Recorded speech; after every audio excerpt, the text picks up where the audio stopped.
ओम साईराम। नमस्कार सांग माने, आपण माने समस्ते केमिति अछंती। आशा करुछि आपण माने समस्ते भलरे थिबे। आमे माने मध्य भलरे अछु।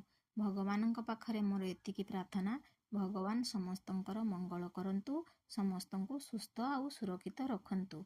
आजी मार्गशीर मासर प्रथम गुरुवार।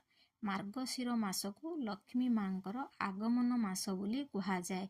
एही मार्गशीर मास गुरुवारे घरे घरे सबुआड़े झुटी चिता पूजा पाठ भल भावरे होइथाए।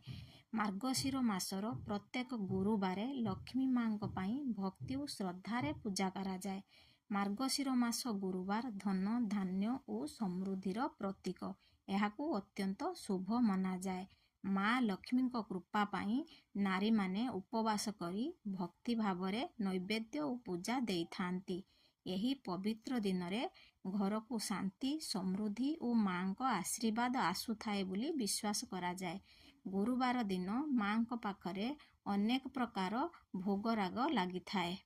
मार्गशीर गुरुवार आम ओडिया संस्कृतिर एक सुंदर पार्वण जहा घर को पवित्रता और आनंद रे भरी देई थाए।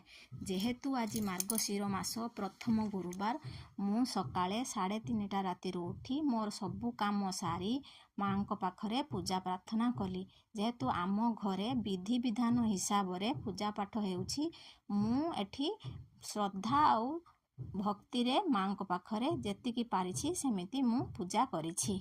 जेहेतु एठी सबु जिनिस मिले नाही, सेथि पई मु मो हिसाब रे पूजा पाठ करिछि। मु मध्य निजे ये सबु झुटी चिता देइछि। आपण मानकु जदि मोर झुटी चिता पसंद आसुथाए, पूजा पाठ पसंद आसुथाए, लाइक शेयर सब्सक्राइब निहाती करिवे।